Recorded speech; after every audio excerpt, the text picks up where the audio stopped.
let's turn to God's Word, to the book of Acts. And we are at chapter 19. We're going to look at verses from verse 1 to verse 22 when Paul goes to Ephesus. And this, together with this evening, as it happens in the providence of God, I think that what we look at this morning and what we look at this evening add up to something that really helps us as we seek to grow the church here. I'm calling it 10 principles for churches that want to grow. You can see I've got 5 principles for this morning. If you want part 2, come this evening, or at least look at it online. Now, it's also, this is particularly challenging. We are going to look at things like the baptism of the Holy Spirit, demons, miracles, evangelism, the cross, and so on. So there's a lot in what we look at. But I think it is very clearly, directly applicable to us. Now, and in preparing for this, I read a story that I just thought was wonderful. It was told of Wellington after the Battle of Waterloo. So the people of England were waiting for news of the outcome, and they didn't have texts. You know, you couldn't text them. You're waiting for something. And so what they did was they sent it by semaphore, basically people waving flags from ship to ship to ship until eventually it comes ashore. And there were semaphore signals sent to the top of Winchester Cathedral. And what they actually said was, Wellington defeated. And then the fog came down. And that was the message that went out all over England. Wellington defeated. So you would automatically think, well, we lost. We lost the Battle of Waterloo. We're all going to be speaking French soon. Australia will be New France and all that kind of stuff. But the fog lifted and 2 words were added. Wellington defeated the enemy. And everything changed. Now, what we're looking at in the story of Ephesus is how the gospel came to Ephesus and how the gospel won, even though the gospel didn't look as though it was going to win. Now, Ephesus is an amazing city. I'll see if I can. I've actually been there. It's amazing even now to go to it. It was an extremely large city. It was the 4th largest city in the empire. Population probably between 200 and 400,000. There was a 25-seat amphitheater, which was kind of the center of it. That's a big building. If you've ever gone to the McDonald's Stadium and you sit there, I mean, there's a lot of people that can get in there, where a lot of people got into this, and this stadium would be, it'll feature later on as well. It also had what was called the Agora, which was kind of like a marketplace, and it had the temple of Artemis. And the temple of Artemis, interestingly enough, I didn't know that till this week. I knew it existed, and I knew it was one of the 7 wonders of the ancient world. But it was also a bank where people came to deposit money from all over the world. It had 127 marbled pillars, which rose 20 meters. I think that is the only one that is left on the photograph there. It was also a center of magic and spiritual power. It was a center of the occult.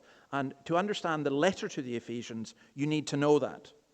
That's why in Ephesians chapter 6, verse 12, Paul says, "We do not wrestle against flesh and blood, but against the rulers, against the authorities, against the cosmic powers over this present darkness, against the spiritual forces of evil in the heavenly realms." Now, it's in that context that we read what happened. So, each principle, as we read about, I'm going to give you one principle. There's much more that we could say, but I'll keep it straightforward. While Apollos was at Corinth, Paul took the road through the interior and arrived at Ephesus.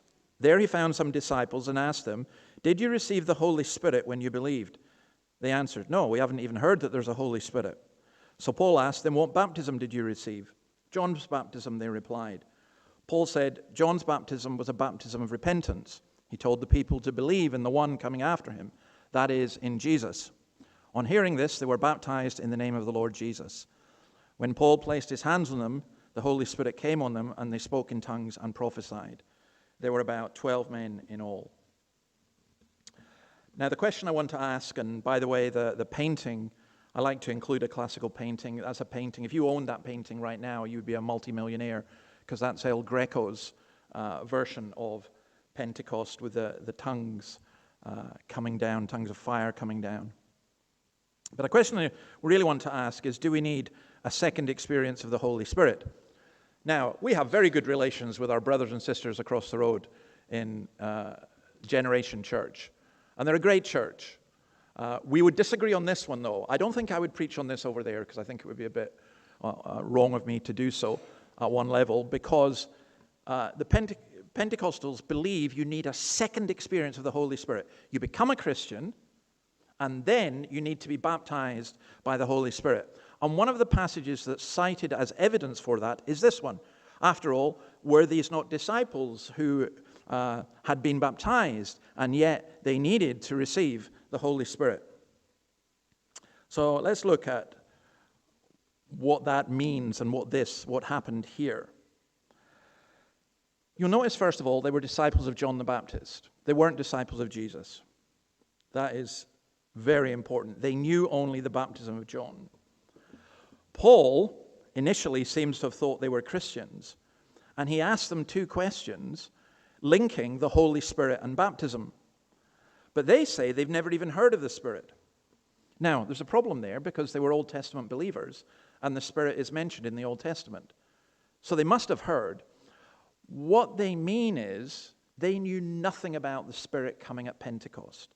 They knew nothing about this new age that had come in, the birth of the church at Pentecost. And so John tells them about Jesus. Paul tells them about Jesus. And they become believers in Christ. They were disciples of John, and like the very early disciples, they became followers of Christ. They were baptized, the Holy Spirit came on them, and they spoke in tongues and prophesied. They experienced their own mini Pentecost. Now, in the Bible, there's Pentecost in Jerusalem, but there's also the Samaritan Pentecost, and there is the Gentile Pentecost, and this one. Now, I think the point is this. We are in a transitional period. We're in a period from John the Baptist, the last of the Old Testament prophets, and he is an Old Testament prophet, through to the birth of the church. There are no Samaritans now. There are no disciples of John the Baptist left in the world today. Pentecost was unique for the disciples because they lived in both the Old Testament era and the New Testament era. And the question for us, as Paul writes to the Corinthians, he says, if you do not have the Holy Spirit, you're not a Christian. So please do not divide Christians into these two groups, those who have the Spirit and those who don't. If you don't have the Spirit, you're not a Christian. The mark of a genuine discipleship is the presence of the Holy Spirit in the heart of a professing believer. Sometimes I think what's happened to people is that they've been churchgoers, they've ticked all the boxes when it comes to doctrine, but they've never experienced the new birth or the Holy Spirit. And when that happens, they see that just as a second experience. Now, this is always difficult to try and work out, because sometimes there are those who are Christians who really doubt and question whether they are Christians, and they really are. And sometimes there are those who are utterly convinced they're Christians and they're not. So it can be really hard. In our church, we are at different stages. There are some who are not yet believers. There are some who used to believe but have wandered away. There are some who believe but have lost all its joy. And there are some who are growing in grace and love and peace and joy. Paul tells us that we are to examine ourselves to see whether we're in the faith. I remember speaking to a lady once, asking her, did she believe? And you know this, I couldn't have asked her a more insulting question. She was absolutely raging and absolutely furious. because she didn't believe.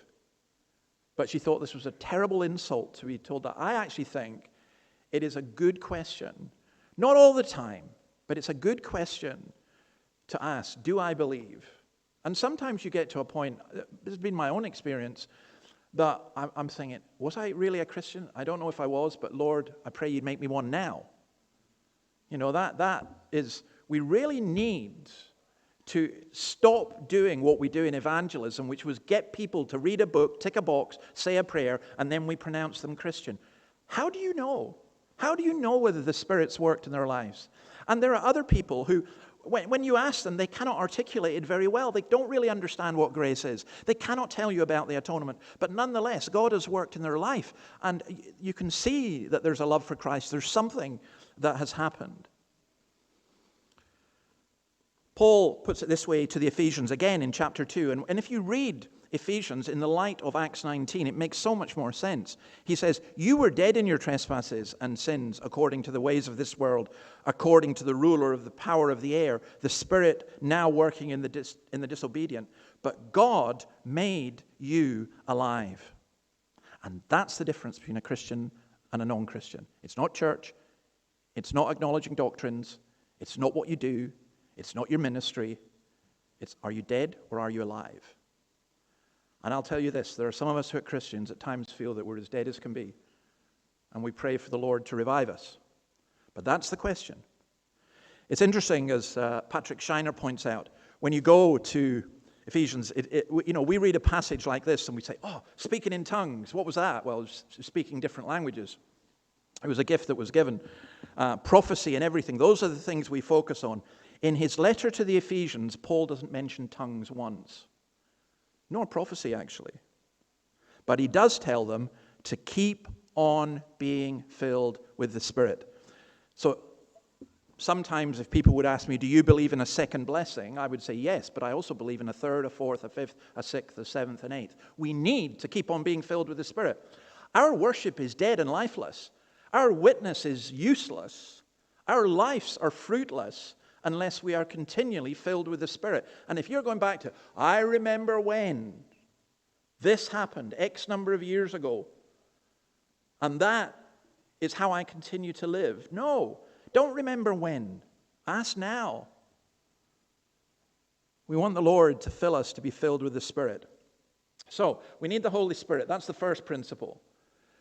This is the second one. We need to reach all our area with the gospel. Look at verses 8 to 10. Paul entered the synagogue and spoke boldly there for 3 months, arguing persuasively about the kingdom of God. But some of them became obstinate. They refused to believe and publicly maligned the way. So Paul left them. He took the disciples with him and had discussions daily in the lecture hall of Tyrannus. This went on for 2 years, so that all the Jews and Greeks who lived in the province of Asia heard the word of the Lord. Now, the province of Asia is what we now know as Turkey. It was the Roman province of Asia. Our principle is we want to reach all of our area with the gospel. Some of you know this, but when Annabelle and I came here, we were looking at, one of the things we looked at was how we publicize the church. And we were going to advertise it by its official name, Hamilton Presbyterian Church. And then I thought, that's a bit of a problem, because it kind of implies if you're not from Hamilton and you're not a Presbyterian, it's not for you. And basically that leaves about 3 people. You know, there aren't many Presbyterians in Hamilton. And so we decided we would stick with the Scots-Kirk and say Scots-Kirk Newcastle for the whole area, mainly because nobody's seriously going to think it's confined to Scottish people, and nobody knows what Kirk is. So it's just a bit esoteric. But it was deliberately done. There's always method in our madness, because we want the gospel to go to the whole area. We want the gospel to shine from here into the whole of the Hunter, Lake Macquarie and everything. And this is what Paul did in Asia, based himself in Ephesus. And notice his strategy. First of all, he did synagogue preaching to the Jews. Then he did public hall discussions. Now, the word that Paul uses, or that Luke uses here, he argues persuasively about the kingdom of God, is a Greek word from which is called dialogos, from which we get the term dialogue. And it suggests forceful debate and logical analysis of the position of the people. It was certainly done as a group, but almost equally certainly done one-to-one. And what Paul does is he engages their hearts and their minds with the gospel and its claims. I am quite fed up and discouraged that people don't understand this and say, oh, no, you just win people by love. You can't win them by arguing. Well, actually, if you love people, you are going to argue and discuss with them because you want to persuade them of the truth. This is what some people have called dialogue evangelism. Paul's teaching was apologetic in nature. He analyzed the prevailing worldviews and philosophies and subcultures of the day, and he would go to the synagogue daily and argue persuasively about the kingdom of God. It reminds me a great deal of a man called Francis Schaeffer. And if you've never read Schaeffer, I would highly recommend his books.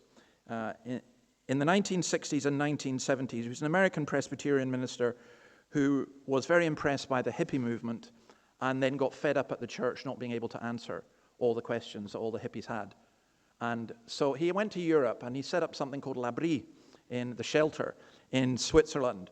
And people would go and stay there. I have a friend who's a free church minister who went for a year and stayed there and, discussed philosophy and art and so on.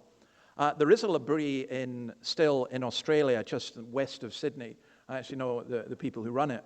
And I wish we had a similar thing here, because we desperately need to do this in today's culture.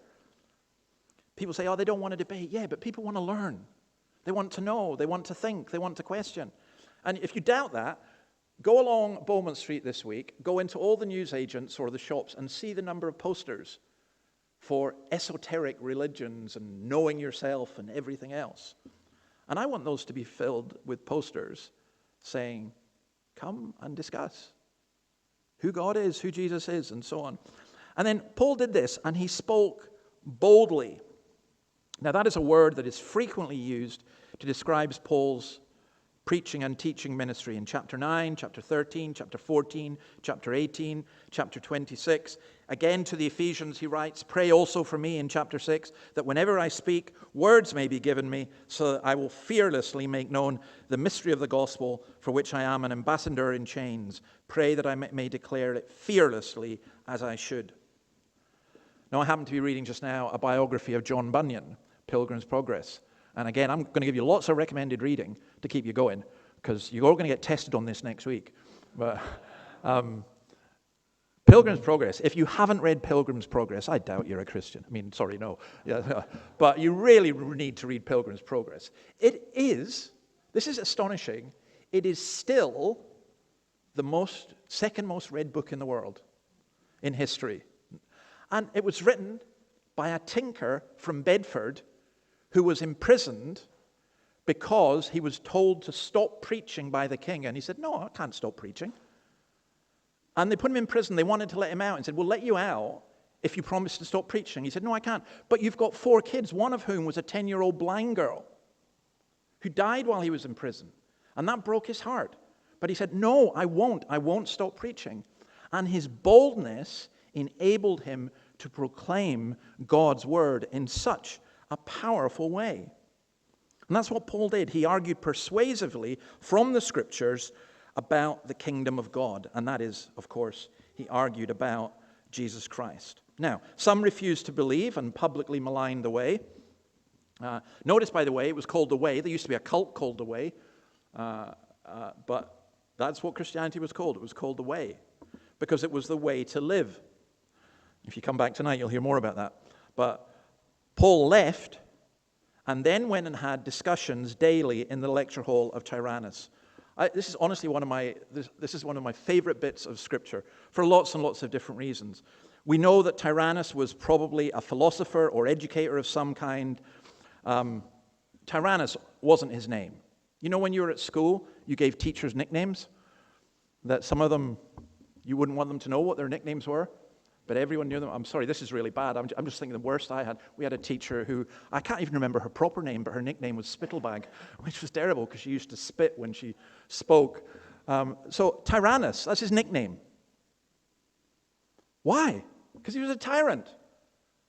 Because you go to his lecture theater and people paid. By the way, they didn't pay the university. They paid the lecturer, who in turn paid. So if a lecturer was doing really well, then he made a lot of money. Well, Tyrannus seems to be doing pretty well because he had his own lecture hall. But he was prepared to rent out his lecture hall. Why? Because there's a text of this called the Western text of the Greek, which says that Paul lectured from 11 a.m. to 4 p.m. because that's when they took their midday siesta. So in this culture, work began at 7, it broke at 11, and they had a long siesta. These were lawyers' lunches or journalists' lunches. These were like, 4-hour lunches. They had a big long break. If you've gone to Spain, you'll see that kind of in practice. And then they would go back to work about 4 o'clock and continue till about 9:30. Now, what's amazing to me about this was Paul made tents during the morning hours. He taught between 11 and 4 and then went back to work at night. And he did that for 6 days a week. He lectured 5 hours a day, 6 days a week, 52 weeks a year for 2 years. Now, there's a huge principle in here. There was a lot of effort involved in this. And it wasn't just effort for Paul. It was for the people who came. This was not a good time to have a lecture. Do not have a lecture during the heat of the day. It's like here. Now that we've got air conditioning, we're okay. But imagine it's a 40-degree day. Who's going to come here at 3 o'clock in the afternoon or 4 o'clock in the afternoon? Only people who are really keen. I think Paul must have been exhausted, but F.F. Bruce says that Paul's energy and enthusiasm in all of this infected the people around him. So that his energy and zeal, if you like, they were then willing to sacrifice their siesta for the sake of listening to Paul. And I have to tell you that one of my biggest frustrations is this. So many Christians keep saying, can you accommodate things to my timetable? Can you fit in with where we're at with this? And have you noticed this? How easily the devil distracts us. So it's not a priority for us. Worshiping God or serving God. Or we say it is, of course, and we justify it by saying, well, we worship God whatever we do. But the slightest thing detracts us. Now, I'm not having a go. There are people who have very legitimate reasons for not being able to come to church, for example. But there are others of us, what we do is we just give God our spare time. But in the modern world, we have very little spare time. And that makes the work of the church very difficult. So unfortunately, the church has accommodated to that. And what the church has done is said, yeah, we're going to make it as easy for you as possible because we want you to come to our church. So we'll employ staff to do stuff for you, but you come at a time you choose, you fit in with what you want, and so on. To Paul, that's absolute anathema. He's going to work with his hands so people don't have to pay him. He's going to lecture when he can. And this went on for 2 years, and it had this astonishing effect. The whole of Asia heard the word of the Lord. People came to market. People came to the great temple. And people would hear about Paul and what was going on in the lecture hall of Tyrannus. And they would come, and they would question, and they would discuss, and they would ask. And then they would go home. And all of the 7 churches in Revelation were founded by this. All of them. Just one after another. Boldness, zeal, and enthusiasm. That's what we need. John Stott says that if religious people can be reached in religious buildings, then secular people can be reached in secular buildings. And I'm thinking about how that works. And I agonize about how that works in our culture.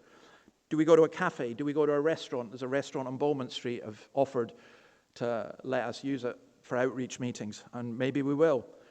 Can we get into the university lecture halls? I doubt it, but we can try. The media, I suspect, is a gateway in many different ways. But even this, our hall next door, one of the reasons for moving the Alive at 5 to the hall is it is not a religious building. And some people want a religious building, but other people are put off by a religious building. It's a hall where there are dance groups who meet and kids groups who meet and, political, whatever. People have nothing to do with the church meet. And we hold a meeting in that. For some people, that's more comfortable and accommodating. And you might say, well, I don't want to be comfortable and accommodating. Well, why not? Are you a biblical Christian? You don't think that God is confined to a building that has pews and stained glass windows? Of course he's not. So we know that. Other people don't know that. But we can work with that. And then another third principle. I'm conscious of time, so we'll keep this short. Verses 11 to 12. God did extraordinary miracles through Paul, so that even handkerchiefs and aprons that had touched him were taken to those who were ill, and their illnesses were cured, and the evil spirits left them. Now, when we say we need miracles, what do we mean? In Corinth, Christ had encouraged Paul through a night vision. In Ephesians, it was through signs and wonders. It's what is known as the sweat rag miracles. When Paul worked in the tent making, it'd be hot, he'd be sweating, and he would put a headband round to stop his eyes falling in his eyes. And what we're being told here is that these were taken off. He would wipe his face with a handkerchief. And it's not very hygienic. It wouldn't pass the COVID test, but these people would take these. They would pick them up. And amazingly, they would get better. They were taken to the sick, and their illnesses were cured. Luke describes these as extraordinary miracles, even by the terms of the apostles. Verse 11, God did extraordinary miracles through Paul. They were extraordinary. They are not ordinary. When people go and say, oh, well, that's what we should do. I mean, it sounds a bit bizarre, but no, you're not getting my hanky, and you're not going to go and lay it on the sick. I don't go to hospital and say, look, let me give you a blessed T-shirt I wore yesterday. And by the way, I was cycling, so it's sweaty, and that'll really make it work even better. No, you think that people wouldn't be that daft, but they are. I watched with abject horror one of the God TV shows where someone announced that they prayed over this blessed hanky, and if you sent $100, they would send you one. And you think, how can people be that gullible? But they can be.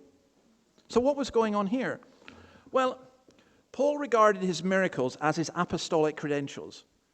We had 12 apostles. We don't have apostles now.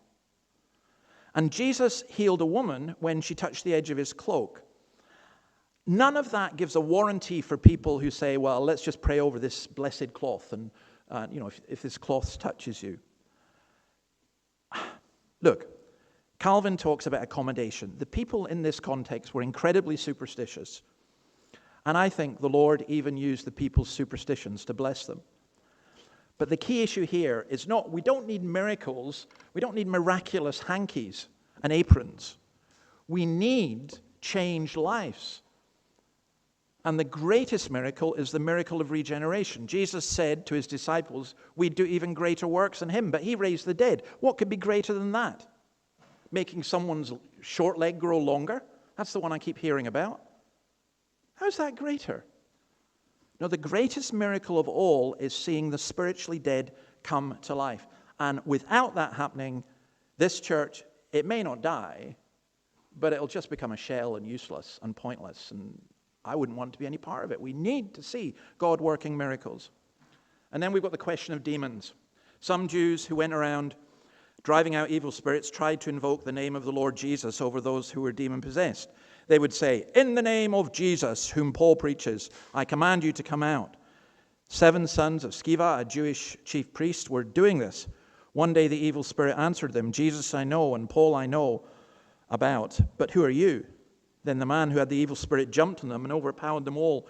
He gave them such a beating that they ran out of the house naked and bleeding. When this became known to the Jews and Greeks living in Ephesus, they were all seized with fear, and the name of the Lord Jesus was held in high honor. Many of those who believed now came openly and confessed what they had done. A number who had practiced sorcery brought their scrolls together and burned them publicly. When they calculated the values of the scrolls, the total came to 50,000 drachmas. Now again, for the sake of brevity and testing your patience too much, I do want to say something about this, but feel free to discuss it afterwards because it is important. We are engaged in a spiritual warfare. But what does that mean? I think when we think of demons, far too many of us are influenced by a culture which was in turn influenced by films such as The Omen and Christians as well. And I've read Christian books where there are demons everywhere. C.S. Lewis surely had it right. He said we make 2 mistakes with demons. The first is that we deny they exist, and the second is that we attribute everything to them. See, the point about what's being told here is there's power in the name of Jesus, but it's not mechanical. This passage warns us about the whole area of demonology. There is such a thing as demon possession, but we should be incredibly careful before we start saying that people are demon possessed. Strange behavior is not demon possession. Antisocial behavior is not demon possession. Evil behavior is not demon possession. Mental illness is not demon possession. Take, for example, epilepsy. Luke was a doctor. Luke spoke about demon possession. He also spoke about epileptics. He knew there was a distinction. Now, when you see someone have an epileptic fit, and as a Christian, maybe you didn't know anything about it, you saw them, you might say, oh, they're obviously possessed by a demon. No, they're not. They're not. And it could do so much harm if you go around pronouncing people demon-possessed when you don't know and they don't know. And don't say, well, God revealed it to me that they were demon-possessed. Again, I've been warning about this a lot. See, I think the devil is at work in our community in lots of different ways. But we can overreact and go to an extreme which itself does harm and is unbiblical. Don't do that on the basis of your feelings or lack of knowledge. I believe my Uncle John was a missionary in the Congo, and all his life, very, very conservative man. And I asked him once, do you believe in demon possession? He said, absolutely, I've seen it. And I asked him about in this country, and he said, you need to understand that demons came at particular times in the Bible, and don't see demons everywhere. He said, I think there are people who open themselves to the occult, and that can happen in this country. But it's not nearly as common as he saw it in the culture he was working in. And I think he was right. And there's another problem. We think we have the power to drive out demons. Again, Paul was very cautious with that. This is a spiritual warfare, and it's really difficult. For me, I would walk away unless I had no choice. You know, believe you me, when you come face to face with the presence of pure evil, it is not an experience you ever want to have in this life. So please don't be glib about demons. Devil has influence in many ways. It's not usually directly through demon possession. But look what happened. A drachma, 50,000 drachmas. A drachma was a day's wages. That's 50,000 days' wages. So let's just say $50 million. They burned $50 million worth of books. Now, some of you will say, book burning's a bad thing. Yeah, when it's you burning other people's books, when it's the state seeking to suppress. But imagine this, if you become a Christian and you had a large collection of pornography, what are you going to do with it? Are you going to keep it for old time's sake, to remind you? No. Are you going to sell it? Use the money for the Lord? No. What are you going to do? You're going to get rid of it. And that's what they did here. These people wanted nothing to do with their sinful past. For the Ephesian Christians, the issue was simple. It was Jesus versus the occult. I do believe in spiritual forces and, the warfare in the heavenly places and so on. I really do believe in all of that. But I think our emphasis is to shine the light in the darkness, not to analyze the darkness and not to think that we can control or deal with it. We can't, but Christ can. And there's another warning here. What caused the Ephesian community to fear the name of Jesus? It's when some people misuse the name of Jesus to drive out demons. And you have to go, wow, that's what caused them to fear? Yes, because they saw a spiritual battle and warfare that went on. They tried to cast out demons in his name, but they didn't really know him.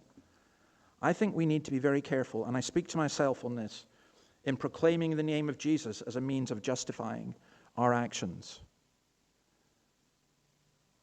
The community was caused to fear because of the way that God dealt with the religious people. And it will be the same with us. Last thing, verses 20 to 22. In this way, the word of the Lord spread widely and grew in power. After all this had happened, Paul decided to go to Jerusalem, passing through Macedonia and Achaia. After I'd been there, he said, I must visit Rome also.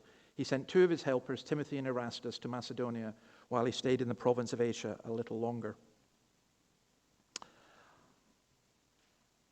A 5th principle is we are committed to the spread of the word. Now, you'll notice something totally incredible here. It's not the church grew in power. It's not the disciples grew. It's the word spread and grew in power. We are committed to the spread of the word. That's how the church grows. Not methodology, not better cultural understanding, not our abilities, but the word of the Lord growing in power. Paul decides to go to Jerusalem by this circuitous route. He wants to go to Rome. Paul is just driven by this passion to communicate the gospel and to help the poor. That's why he was going to Jerusalem. He later on stated he intended to go to Spain. I mean, there was no stopping this guy. But he used other people. He sent Timothy and Erastus. He worked in a team. That's one of the things when you read through Acts, you see over and over again how this teamwork worked. Patrick Shiner says this, Acts is about the spread of the word by the power of the Spirit concerning the risen and ascended Lord according to the plan of the Father.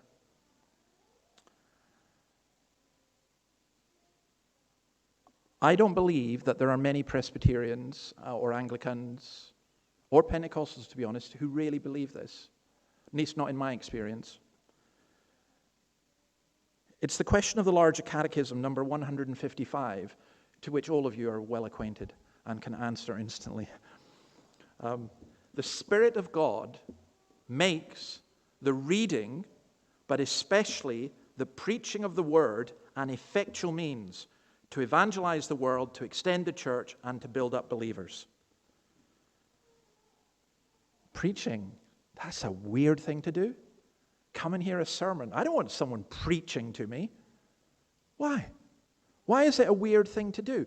Because it was the foolish, to the Corinthians, to the people of Paul's day, preaching was foolishness. Yet he still did it. And that's how it worked. The word of God spread in power. I think in general in Australia and in the UK and elsewhere, in many countries in the world, not in all, there is a famine of hearing the word of the Lord.